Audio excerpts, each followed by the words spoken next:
matters. Yesterday I was chatting to mum of one, Sarah, who's at her wit's end, obviously far beyond her wit's end at this stage, and the carry-on in her block of apartments in Blackrock. It's been going on months now. Even the girl who had the apartment before her had to move out and go elsewhere because of the carry-on above her, with these 15 to 20 people that are living up there, and then all of the people that call around and they party all day from lunchtime onwards. You know the story if you listen to this. It's only been going on since she moved in 8 months now, and the girl before her. Terry Shannon was on the case, City Councillor Terry Shannon, and I just want to update with him because I got the impression yesterday, like always, it's the bully that wins out in this, as usual, not the bullied, in the sense that I think maybe what City Council want to do is just move Sarah, when really what they should be doing is evicting those above her. Terry, good morning. Ian, how are you? I'm good, thank you, and your good self. Is this being considered at all, turfing out the ne'er-do-wells? Yeah, just to say to you, I mean, there's two issues here. First of all, I'm hoping that Sarah will be moved to a unit nearby or in the vicinity very shortly. Why? Really now at this stage. Why, Terry? Well, if you just let me...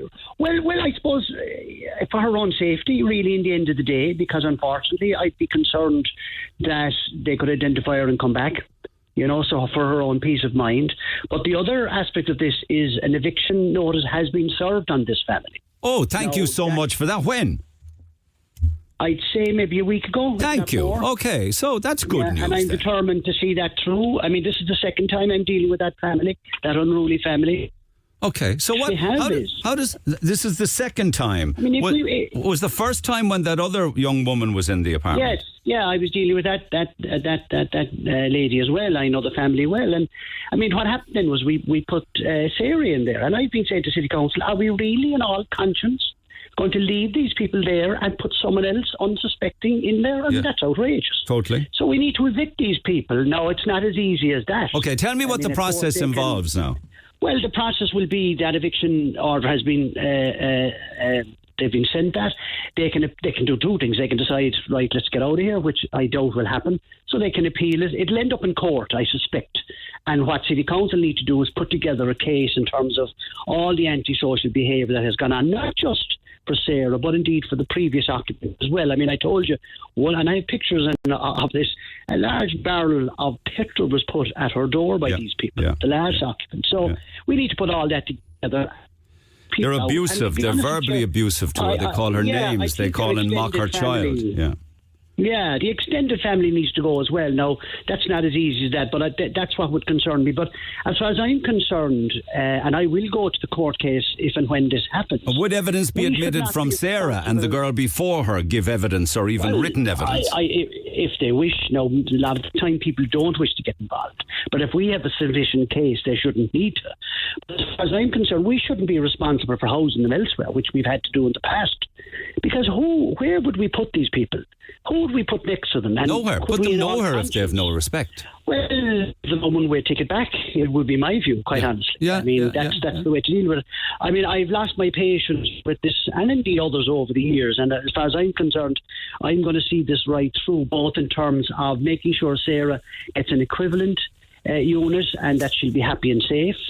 But also that these people are gone, and anyone associated with them involved in this antisocial behaviour are gone.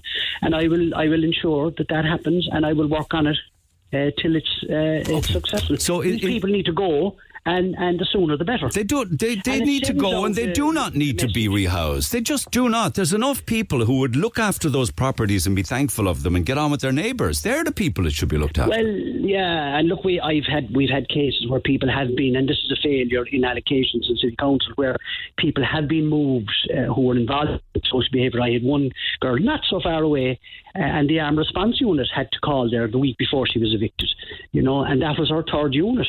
What the hell, man? Why can't people get their act together? As far as I'm concerned, we shouldn't be rehousing these people. If you are involved in antisocial behaviour and known to be doing it, then you're on your own. And these people have City Council have quite a significant income, Yes, they do, and I'll come back to that after 10. There is a very significant income, and I've been shown photocopies of just how significant it can be.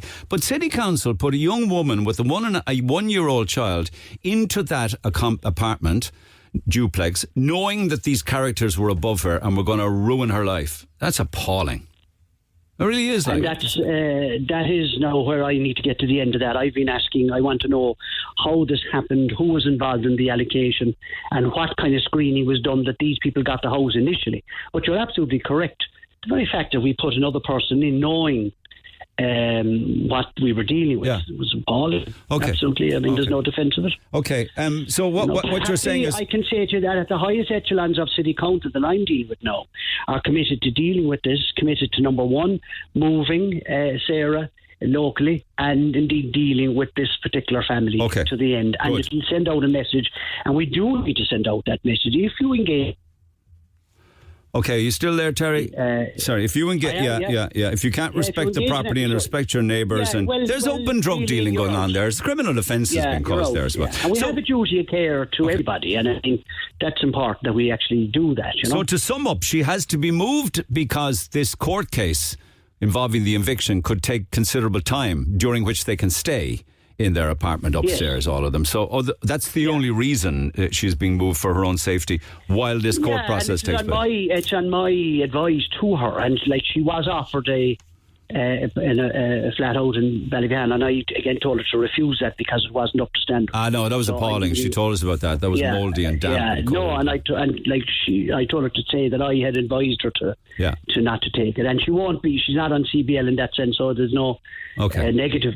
From that point of view, but she deserves an equivalent unit. It's not her fault that she is in this situation. City Council, I suppose, in many respects, have visited this upon her, and we need to learn from this. I mean, our allocations and our guard vetting need to be upgraded. Quite honestly, there's no question about it. These units are not. And you've said this. They're less than 5 years old. They came completely fully furnished. They were perfectly habitable, beautiful. And people behave like that? No. Out. Yeah. Okay. Yeah. We'll stay in touch. Thanks for that. So that's an update. And eviction notice has been served. It could well go through the court process.